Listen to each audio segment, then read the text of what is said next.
Hey, what's going on, everybody? This is Chris from AppSumo with the Remote Work Academy, and today I am joined with none other than Jeff Sauer. So Jeff Sauer is a firm believer in data-driven marketing and was named as one of the top 10 most influential PPC experts in 2019. His work has been featured in many industry publications and best of lists. Jeff has delivered over 100 keynote presentations and workshops in 15 countries. Jeff's passion in teaching for Google Analytics, PPC, and coaching freelancers how to build profitable businesses. He is an adjunct instructor at the University of St. Thomas. He has also created multiple marketing certificate programs that offer a complete picture of digital marketing, from the acquisition of customers to the measurement of results.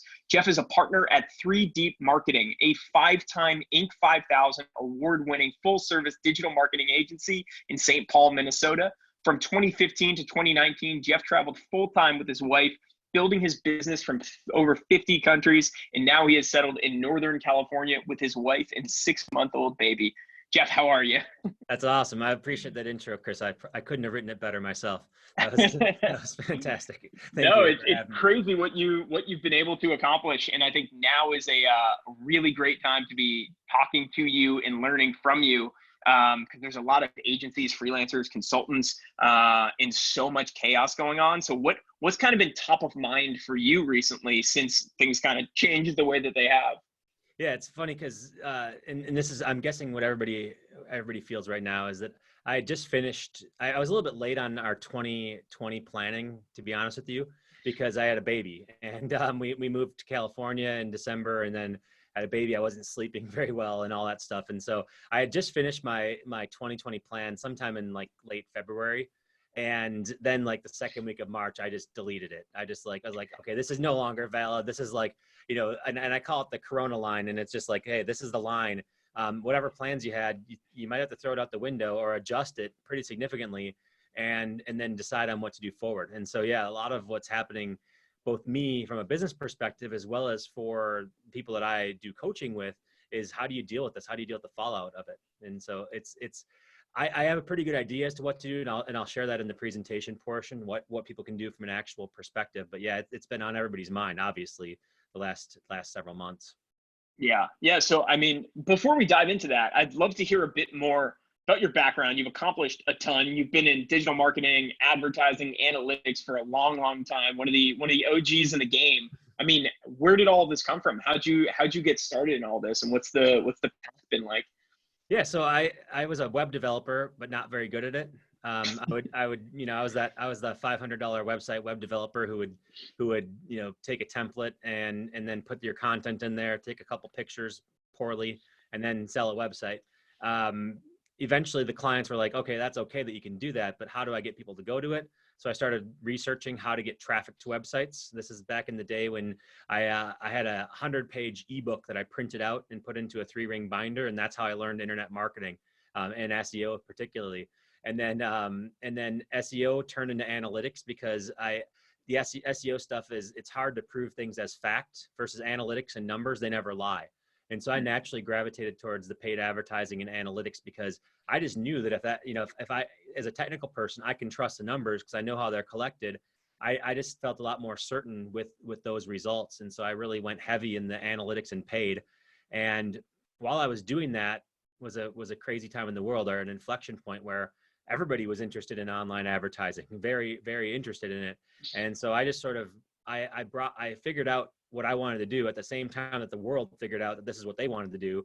And it was a pretty nice combination. And then I joined forces. Instead of being a solo consultant, I partnered up with an agency where I still am an owner in, and became their internet marketing arm. And that's sort of the wave that I rode for about 6 or 7 years. And then I went out on my own in 2013, and I just decided I wanted to do more of the education piece. I wanted to do more of the reaching more individuals versus doing marketing for big companies. So at my corporate career, I did marketing for like very large international brands, doing a lot of SEO, PPC, analytics, involved in their strategic planning sessions and stuff like that.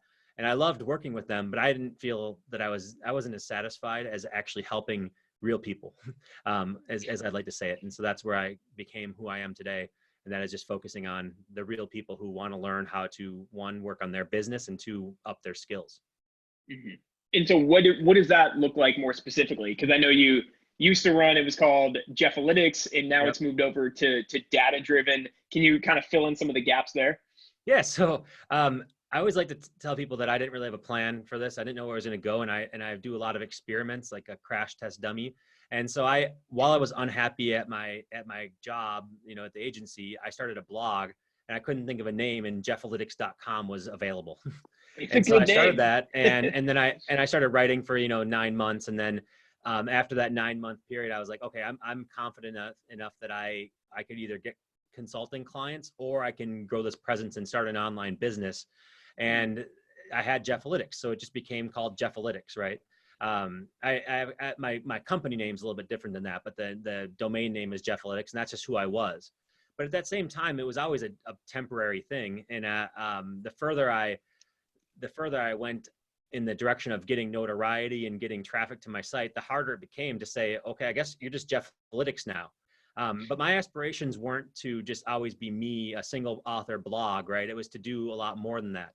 And I built a team up. So my team at Data Driven is six people, in 4 different countries. So I have people from all over the place that are working with my business. And so basically I had to have a name that wasn't just my own. And so that's where I went away from Jeffalytics and went to Data Driven, and that's just the collective. And so I'm more focused on not just me being the only voice, but helping more people and showing that this is a team effort to do it. Mhm. And so what were like the gaps in the market that you were seeing, or the lack of knowledge that people had, or the confusion that you were trying to address with your content? Yeah. So when our agency was growing, when we did the Inc. 5000, we grew by $6 It's million crazy. over 4 years. We couldn't hire anybody. We couldn't find a single person that was qualified with the Google suite of tools, that had passed the Google tests and all that stuff. And so rather than complain, I put my money where my mouth was, and I started teaching at a local university. And at the local university, or actually at a trade school, and then eventually a university, there's like 32 people. We sold out the class for Google Analytics knowledge. And so I just knew that people needed this. And just watching people's faces and their aha moments once they learned how this stuff worked, I was like, okay, well, this is actually, I get more excitement from seeing those people get excited about this stuff than I did about trying to teach a client about something or trying to do that work. So I found out there's a need right around 2010 or 2011, because we couldn't find anybody with those skills. And now the market has matured definitely in that time. A lot more people have these certifications and these skills, but then there's just more skills to pile on top of it. Instead of just being analytics or Google Ads or Google AdWords at the time, now people need skills across all the Google suite, the Facebook advertising suite, and everywhere. And so people's thirst for knowledge and deep knowledge hasn't subsided. It has expanded from there. Mhm. Yeah, you can tell that those like thinking of Google Analytics or something like that, it did not look like it was designed to be as user friendly as possible. It's supposed to be as powerful as possible. And I think when people initially go in there, it's just so overwhelming. It's like you open it up, you close out of it immediately. You're like, I don't even know what I'm doing in here. So to be able to take somebody through and kind of walk them through very step by step and be like, these are the areas to focus on, these are things that you can get to later, I think that's a really powerful offer that you guys have. Yeah, for sure. And yeah, I mean, so many people in the class, and the thing about teaching in the classroom is that you get immediate feedback. Online can be it's hard sometimes to know if it's going well or not, but in a classroom, you can just say, the first thing I said was, you can't break anything in Google Analytics if you don't mess with these 3 things. And people are like, oh, really? I thought I was going to break it. That's why I didn't go any further. And so it's just that those little things, you can just see somebody and get that immediate feedback. And that's really what the problem was. It wasn't so much that they didn't want to do analytics or they thought that numbers were boring. They just didn't want to break it. And once you get past that, it goes much more smoothly. Yeah. What are the big things that you're focusing on now? Yeah. So I'm focused mostly on a little bit of, it's basically helping business owners navigate the current crisis. As well as to continue to offer and promote our skill courses. So to give people individual knowledge around certain skills they can have, whether it's outreach on LinkedIn or Google Ads or Data Studio or Facebook ads, or and then beyond that, to figure out where the future is going to go for what skills are going to be needed in the online marketing and data space. And so Yeah. it's basically right now telling people what, giving people the in-demand skills they need right now. And then we're just going to keep on expanding our offerings to focus on what the marketplace is going to need in the future. And I think that's more important than ever now, because the skills that got us to 2019 are not the skills that are going to get us out of this global pandemic situation. Well, that's a hell of a lead in. So let's dive in. I know you have that presentation. So if you want to pop that up and we can sure, we can get it out to people. All right, let's do it. So, and I'm going to switch cameras because otherwise I'm going to be looking at my screen. Okay. All right. Let us know in the comments. Can everybody see and hear what Jeff has pulled up right now for the agency survival guide? Okay. So hopefully they can. Looks like. All right. Okay. People can. Cool. Yeah. Let's go.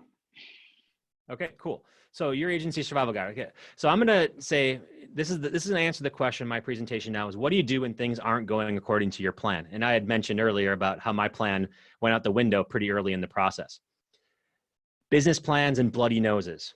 Okay. So you had a great plan.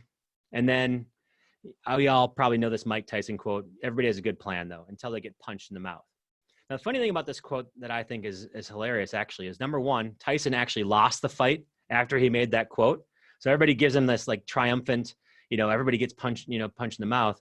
The reality is this is what he looked like when he gave that quote. His plan didn't go very well. So that's actually a much more accurate depiction of it. Number two is, I have a plan for getting punched in the mouth every day I'm in business. I plan on it happening because that's just the reality of being a business owner and having done this for a long time, is you have to keep your guard up. You have to be on the defensive and know that not everything's going to be perfect and not everything's always going to go according to plan. And so you need to have a plan for getting punched in the mouth. And maybe you should, right? Okay. So here's what I'm going to say. Rest in peace, 2009 to 2019. And this is a good thing. Here's why it's a good thing. Instead of saying goodbye to those last 10 years, it's good riddance to peak everything. And what do I mean by peak everything? Peak housing market. So we thought that the 2008, 2009, 2007, 2009, the housing crisis and the bubble was insane.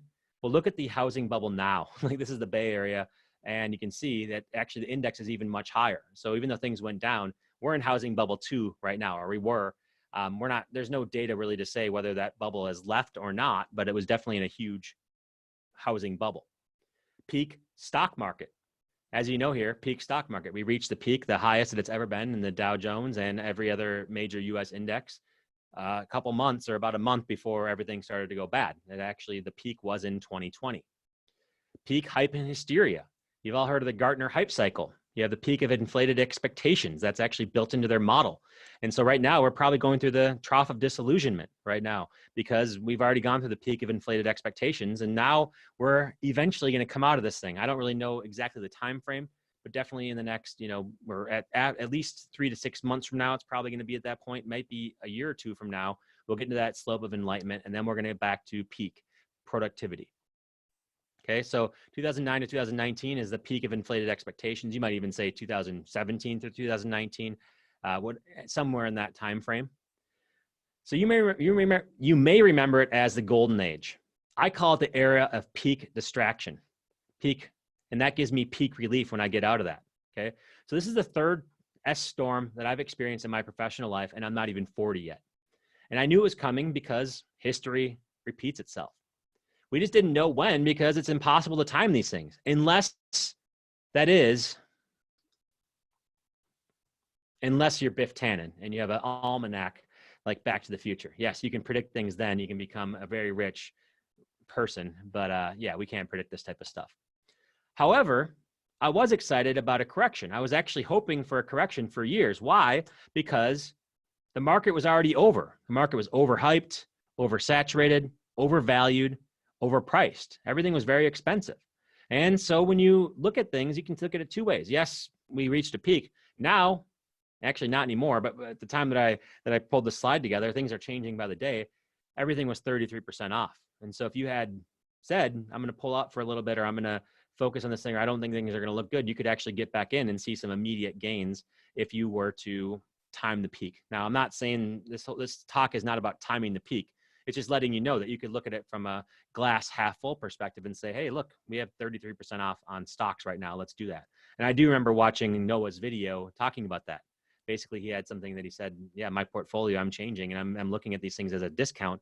So I'm actually going into some of these things that are on sale right now. And that means that it's time to rebuild when things go poorly. So what's the opportunity ahead? Well, when markets are on the way up, it's easy to get consumed by FOMO. The grass is always greener. Other business models are sexier. Trust me, I've fallen for this one a few times, at least in my head. I don't actually fall that hard, but I've fallen for it in my head. Someone's always making money easier than you. There's laptop millionaires, rented Lambos, rented estates that make it look like they're rich. All that's over now. There are so many fewer shiny objects for us to chase. If we're serious about business and being in business and being in a profitable business that grows, there are fewer shiny objects that we have to go after because now we can focus on what matters.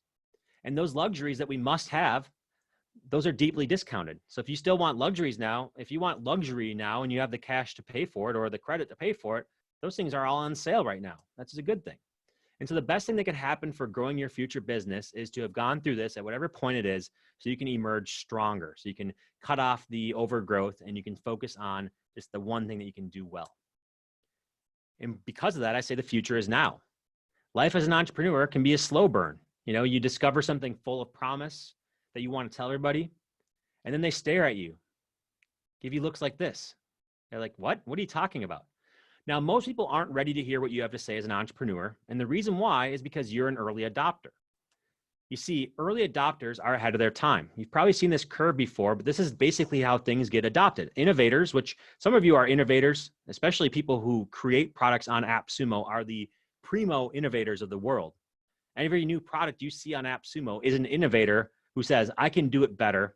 And they're giving that opportunity. They're putting that out there. And they are basically saying, hey, I'm going to try something new. I'm going to put it out to the world. And I'm going to actually, any revenue counts right now, any user counts right now. So I'm going to give AppSumo the right to advertise this. And then we're going to go out there and we're going to meet these early adopters. And so the innovators are the ones who are on apps or putting products on AppSumo. And some of you, even if you don't have a product on AppSumo, you're innovating. And then the early adopters are the ones like us who purchase that product and then see how we can turn it in and help that product grow by giving them user feedback and by being part of that user base that they can use to grow new features and to get that voice of customer.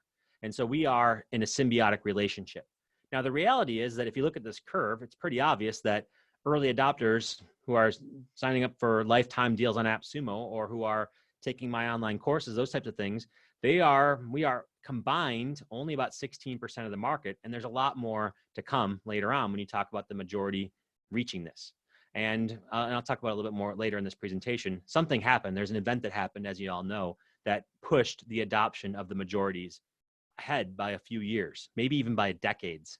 And that is something, if you look at it from that perspective, we are in a good position moving forward. So innovators, they pave the way for service providers. And I'm gearing this presentation towards service providers. It's called the Agency Survival Guide. So for example, here's how my company grew. And I was talking about this with Chris a little bit. Google was a major platform innovator in the 2000s. My agency, we were an early adopter of Google and Google search, and we rode their market share wave. So basically, we got lucky because we bet on the right horse. And because of that, timing is everything. So here's my agency's growth from 2003 to 2019. As you can see here, there's hyper growth and then there's very, very steady or minimal growth. And there's 3 different periods in that. Now, while I'd like to say this is all planned, there was actually a lot of luck involved. But I believe you can create your own luck by incorporating what I learned along the way. So phase 1 is finding product market fit. So phase 1 for our business was product market fit. You can see the company did not grow very fast. And as a disclosure, I was not an owner of the company during this time, during this phase. I came around as a contractor in 2005, 2006, and then I joined full-time in 2008. Now, after lots of trial and error, the agency had trouble growing by selling to early adopters. And the early adopters they were going after were people who were looking for marketing automation. As you can see here from the 2004 to 2008 time period, they were trying to sell marketing automation. And if you look at this Google Trends chart, people just weren't interested in it. It was under-indexed compared to where it became in the mid-2010s. So there you can see is that it just, it was minimal. So there was not much you could do. And so if you're trying to find product market fit and all you're doing is going after early adopters, there's not a lot of revenue there. You need to find some kind of majority adoption in order for the revenue to be there, or just be the absolute best in your field. You have to be so good at your field that it's impossible not to notice you. So in retrospect, my company, what we learned is that we offered services, they had offered services only coveted by early adopters until I came by, and that was the part of the problem for the growth. Early adopters, they just don't sustain a growing market, as I just said. Now, it's hard to grow a business with only early adopters buying. Something needs to shift the market, okay? So, and that is the behavioral shift. So when you look at this thing, our majority adoption phase happened from 2008 to 2013, where we started to really grow market share and ride that shift and behavior shift and ride that wave. Okay, so what happened during that time, 2007 to 2009, when we came and cut our teeth? Basically, there was this whole global financial crisis thing. Everyone was looking for a way to get the same results by spending less money. So companies that were paying previously thousands of dollars a month for unproductive yellow page ads and radio spots, they said, I wonder if I can spend that money more efficiently. I don't want to spend money on things that don't work. I can't prove that these things are accountable. I want to focus elsewhere. And you know, what it comes down to is the lead costs on those traditional channels were astronomical. They were 2 to 3x above profit. So you could advertise on a yellow page, but you would actually lose money in doing that. And nobody really wants to advertise and lose money. On the other hand, there's another emerging trend coming out there. And that's when early adopters like me got an idea. Let's get clients cheaper leads using Google AdWords. So we were able to get clients cheaper leads using Google Ads. And the timing was perfect. And the market was starting to take notice. So here's another Google Trends list. And as you can see here, this is Google AdWords. Google AdWords demand went through the roof right around the time that we started to grow. And it peaked and leveled off, and that pretty much matches up with our business. So during the product market fit, there wasn't really enough customers to sustain a business, or you had to be at the peak of your field. Then when you got to the majority adoption, AdWords agencies, Google Ads agencies were just popping up left and right. And we figured it out at that perfect inflection point. So we had product market fit, and yeah, things weren't going, they were just steady, slow and steady. And then the majority adoption happened and things went awesome. They went crazy well for us. Damn the global financial crisis. It didn't really factor into it because that just shifted people's behavior from going after old ways of doing things offline to the online world. And then phase 3, it's, do you want to be a cash cow or a rising star? So as you probably know, a growing business that finds a rising star as a choice. And so our rising star was Google Ads. So we could find the next Google Ads, the next equivalent of that once Google Ads levels off, and invest significantly in R&D and resources. So using basically, this is what I call it the cash cow matrix. I'm not sure if that's actually the name of it, but there's a link to it if you want to check this out. But basically, if you want to continue to grow over these 5-year cycles or 10-year cycles, you need to find out what the next star is going to be. And a star is something that has a high market growth rate and you can get a high market share. All right, now you have a cash cow, and then you have a cash cow below that. That is something that is a low market growth rate. It's steadying off, and but yet you have a high market share. And so a star is something that's your R&D department. Your cash cows are what's working for you right now that you just keep on doing until it goes away. And so, for example, if you were to say, hey, Google Ads is starting to level off in the trends, it's not nearly as popular here, but Facebook ads is growing, and then you reinvested your R&D, your research and development into Facebook ads. Now you're keeping your revenue going and going and going. So you're riding 2 different waves. You have a cash cow service and a star service as well. And that is basically how a business can sustain, is saying, okay, most of these things happen in 5 to 10 year cycles of popularity. Although things like television and radio and yellow pages, those had 30 to 50 year or more waves in popularity and in revenue. These things, let's just say that it's going to happen 5 to 10 years from now, then there you go. That's how it focuses on. You can just find the next thing, what's going to be coming in there, and you can do your research and development arm to get to that point. Or 2, you can just continue to milk the cash cow. You can just basically say, hey, I'm close to retirement. This is working for us. Let's just ride this wave until it's done and then ride off into the sunset. The problem, though, is that cash cows eventually get shot. And this is the point in time, what just happened, this current pandemic we're in, it shot a lot of cash cows, or it took these easy money opportunities or these low growth opportunities, and it really said, okay, well, it's not growing at all. And in fact, it's going down. Okay, so with that in mind, what is the 5-year plan for catching the next wave up? This is my idea for many of us or any of us that can say, what is your 5-year plan for catching up? How do you adjust to the new world order, the new world ahead of us? And this is a plug. And since it's free, it's not a shameless plug, it's a free thing. So just please, it's a public service I'm putting out there. It's called the Free Agency Survival Bootcamp. I have it shared on AppSumo. So you go to appsumo.com/agency survival bootcamp, and you can basically see my full plan. This is actually a part of what's in the bootcamp, the beginning of the bootcamp. This is really where I go into depth as to how you can act on this thing, okay? So in that bootcamp, I talk about this thing called the Corona line, which is when the stock market was surpassed by unemployment. I talk about how the majority is catching up with early adopters and how it happened overnight. We talk about how supply has outpaced demand in legacy services, the old way of doing things, for the first time in the last decade plus. And yet there's a massive shortage of people in the new economy. Where people are going to go for the 2020s, there's a shortage of people who can do that stuff. So there's a surplus in the old way of doing things, and there's a massive shortage in the new way of doing things. And there's likely such a thing as being too conservative with your spending. I have this matrix in the agency bootcamp where you can put in your overall revenue plan, how much revenue you lost, how much you want to cut employee expenses, all that stuff. And it will tell you what the best model is for the next several years. And so, yeah, I would definitely check out that model that's included in the bootcamp as well. Because here's the deal. Companies that do nothing lose. If you do nothing right now and you don't try to become profitable, you don't try to grow your business, if you don't focus on keeping that business going, eventually you'll never come out of this. But if you do focus on what's the next growth opportunity going to be, you're going to come out stronger. And it really is that much of a hard line, as you can see here from this study from Bain Capital. Okay, so here's the steps that I recommend to get you there. And again, I give you a lot of depth in the full agency survival bootcamp. Step 1, to pivot. That means taking your business and deciding what you're going to pivot to. Now, I'm doing pivots with my business. I actually have a video coming out next Tuesday called The Pivot, and it's about how I'm pivoting. Now, I in that video, I give an explanation of it, but basically a pivot, if you think about it, it's a term from basketball. And in basketball, you have one foot on the ground and then you can pivot with the other foot. But if you pick up that other foot, you're called for a traveling violation. So you don't want to travel too far. You don't want to go too far away from what you do, but you do want to pivot in the direction you need to go. And you want to use the rules to your advantage as to doing that. If you are pivoting, you want to find a prototype client, somebody who is the ideal picture for who you're going to be working with next. And you might end up giving them something for free or cheap in order to land that prototype client to get the experience in the new area, you're focusing on, the new economy. You want to generate intellectual capital based on that client. You want them to be your greatest case study. You want to publicize your results, and you want to position yourself as the expert.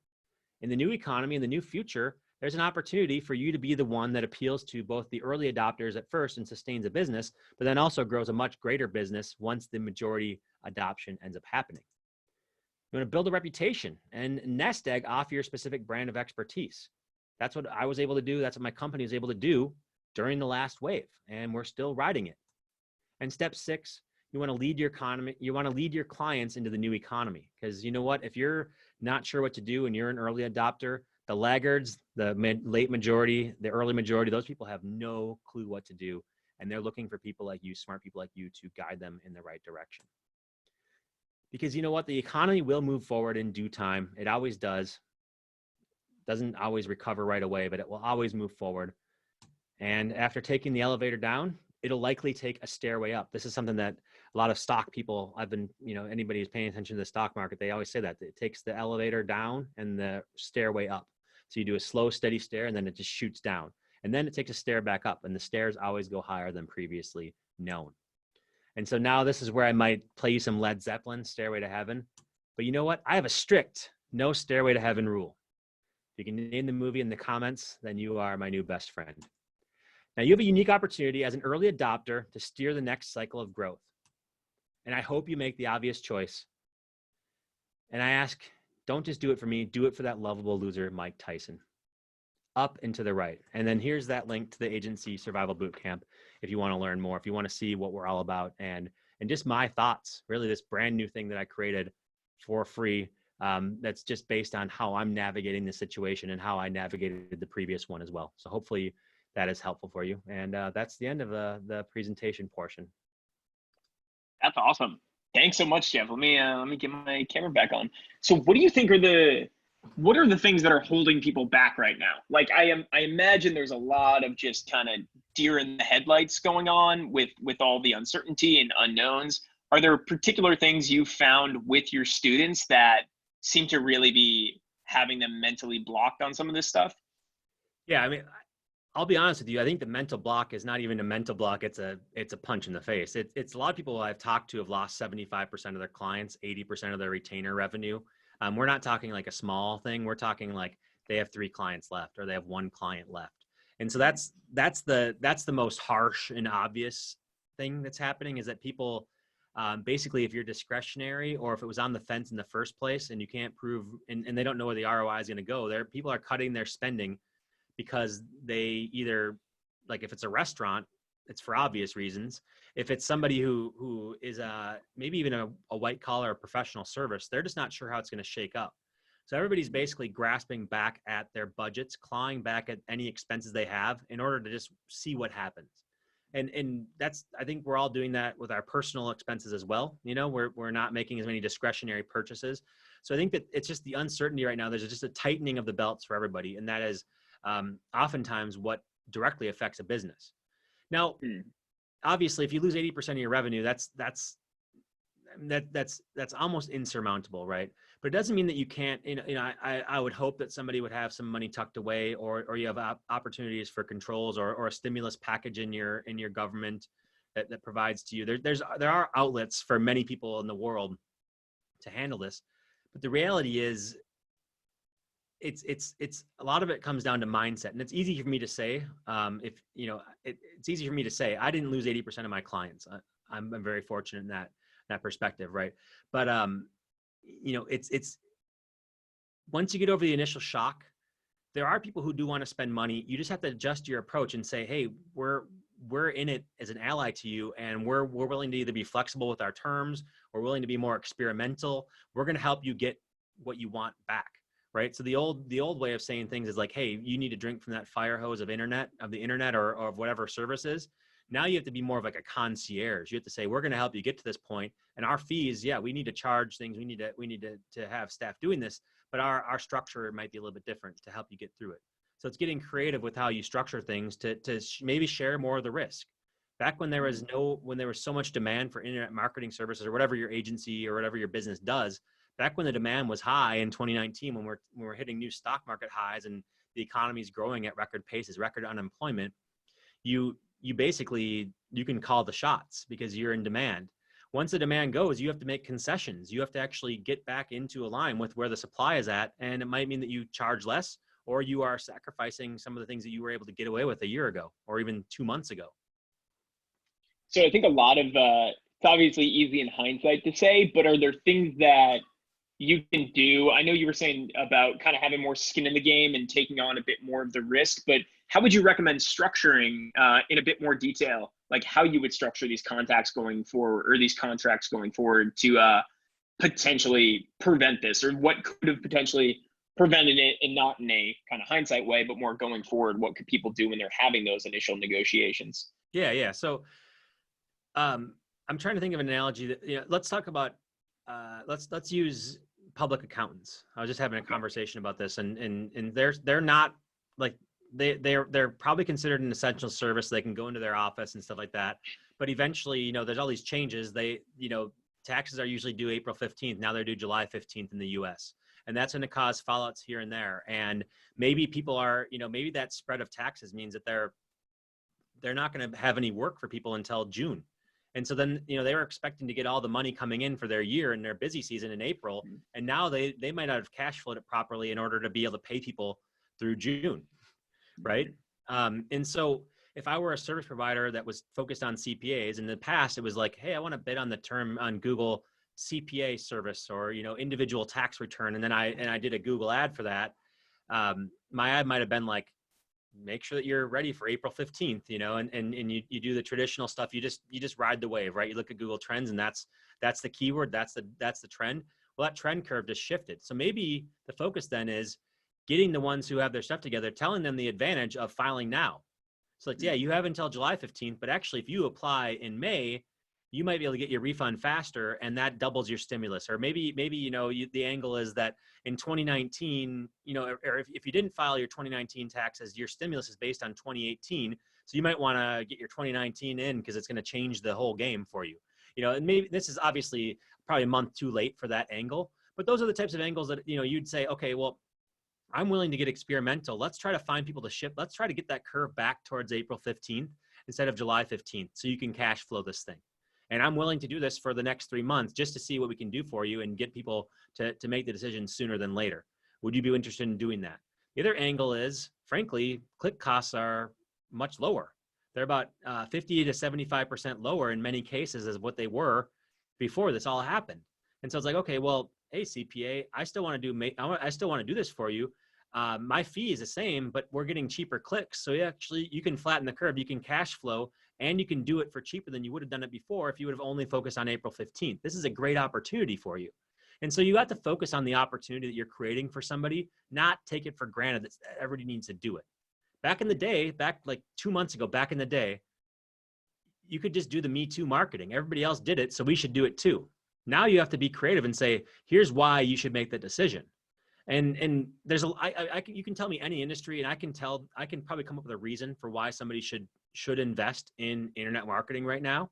And then the other thing is, if you want to try a new service, if now is the time that you're going to say, hey, you know what, I was always a staunch Google ads guy, but I thought about getting into Facebook ads, or I thought about getting into a second tier network. Now is the time to just offer that as the alternative, to say, hey, you know what, I've always done Google ads for you. Let's still do that. Maybe I'll lower my retainer, but I'd love for you to carve off $500 to do Facebook ads, and I'll manage that for free. And I'll just manage that for you, and I'll get the results, and we'll see what we do. And frankly, we've had success doing that internally at Data Driven. Our Facebook strategy, we just completely shifted it. I went from, a market share opportunity back in February, March. Now we're doing a very precision targeted ad campaigns that are very, very, very targeted and very minimal and very downside risk averse. And we're having the best return on ad spend ever. We're generating lots and lots of profit from Facebook ads right now, even though I thought that I was like, I wanted to stop doing it. I just was like, let's stop all expenses, right? So I think the difference is that cutting all expenses is a terrible idea for you and for your clients. Focusing on being judicious with your expenses and focusing on the things that are going to lead to potential profit is a great thing to do. It's a no-brainer, right? Because that's, I showed the chart that companies that invested in trying to claw back profits, even though the conditions were poor, are the ones who emerged strongly. So that's what you have to keep on pushing that, beating that drum. Like it's easy to want to tuck into a hole and just like wait for this thing, like crawl into like a fallout shelter and then 6 months from now emerge. But the problem is that you won't emerge stronger. You'll emerge weaker because you didn't get that exercise. You didn't exercise the mental muscle. So I find that this time actually goes by pretty fast if you focus on growth as opposed to focusing on trying to claw back what used to exist. I love that. Yeah. And I've been thinking about this idea a lot in terms of, and you were mentioning it too, where it's like being able to continually reinvest now, because that's what's going to reap the dividends in the next like 1, 5, 10 years down the road. And just this idea of like, everything has been shaken up. Like say at the end of 2019, things were pretty stagnant. And it was a lot of this kind of like Me Too marketing of just going with the flow. And it could be pretty hard to break in because just everyone has their way of doing things. They know what's working. This is fine. But now is actually a great opportunity if you can step in and be like, hey, we got to do something different. Let me show you what to do. We can run these different experiments. We can find these new channels that are, 30%, 60% cheaper than they used to be. And now let's do all of these new creative things. Like you're saying, if you can pitch it right, that can be really exciting. And you can kind of be like the life raft for people where they're in chaos. They don't know what's going on. They don't know how to get new clients or new customers or how to get their product out. But you step in and you're like, hey, actually, this is what's working right now. This isn't what was working for the past 5 years, but this is what you need to be doing right now. And I'm the one that give it to you. And everybody wants that, right? Everybody needs that person who has sanity. Everybody needs that person to clear them out of here. And if you can do that, then they're indebted to you in their minds for a long time, right? They're gonna be with you, and or the people you share that with, they're gonna appreciate that. And that's how I built my brand was just by like sharing what was, just by sharing that clarity and what happened, what I learned. The other thing that I was, just thinking is that, the most time that I had to learn how to do a new service was right when I went out on my own, or right when I had that initial discovery point. And it takes about a year or two maybe to figure out something at a pretty expert level. If you just focus on it, you get your 10,000 hours in, and that's what you do.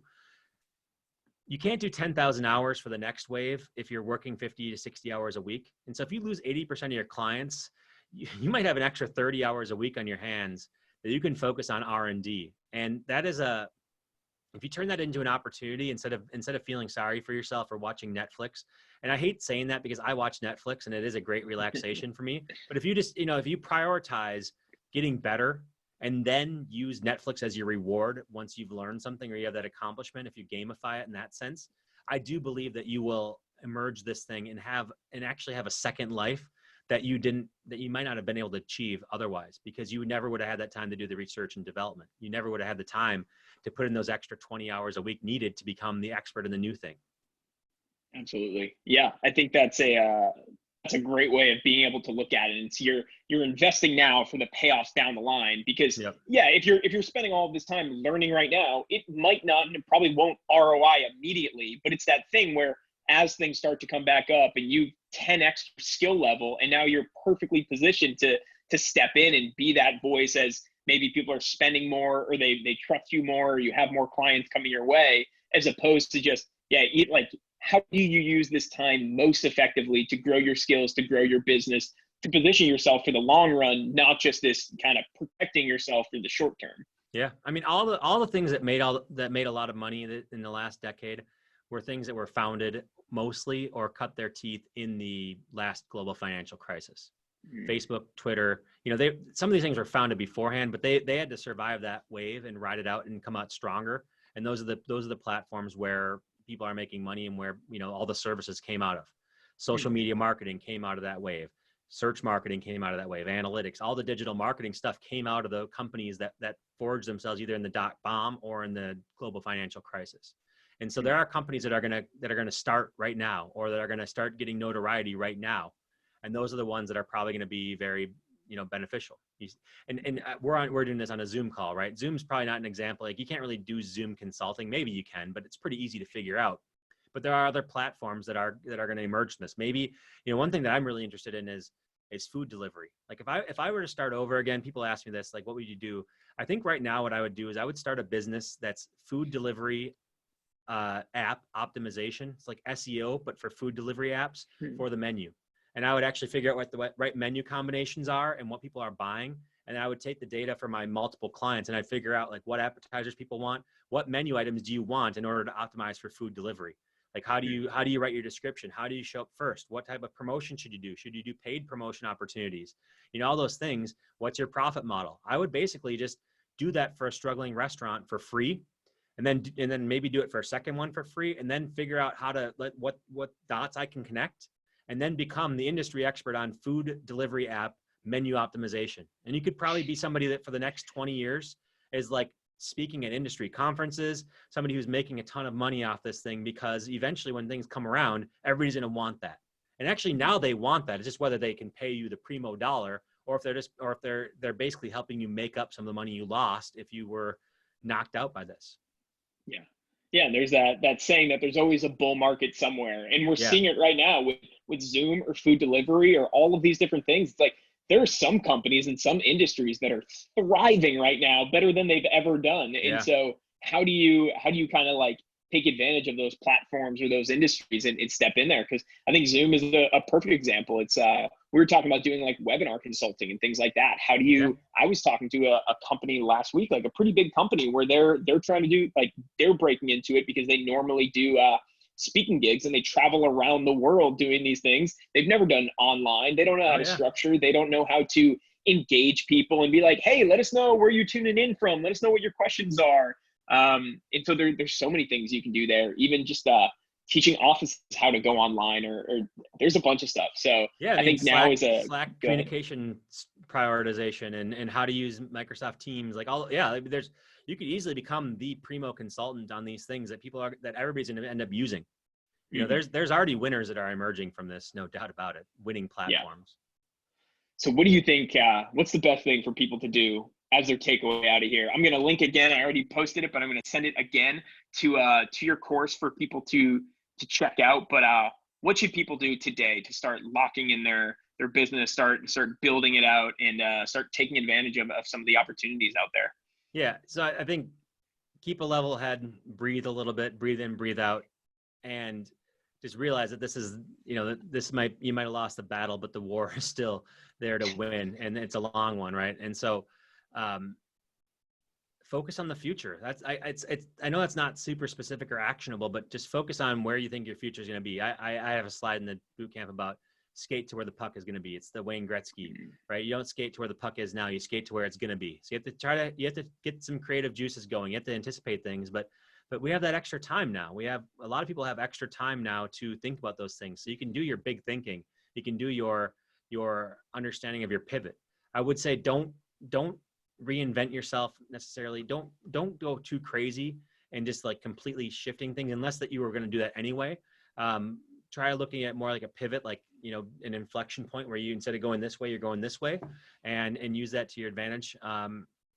But yeah, I think if people have specific questions about what they've been affected by, I can get more specific for them. But in general, stay positive and focus on the future. Awesome. And what's the best way for people to follow you or to get in touch with you and your team?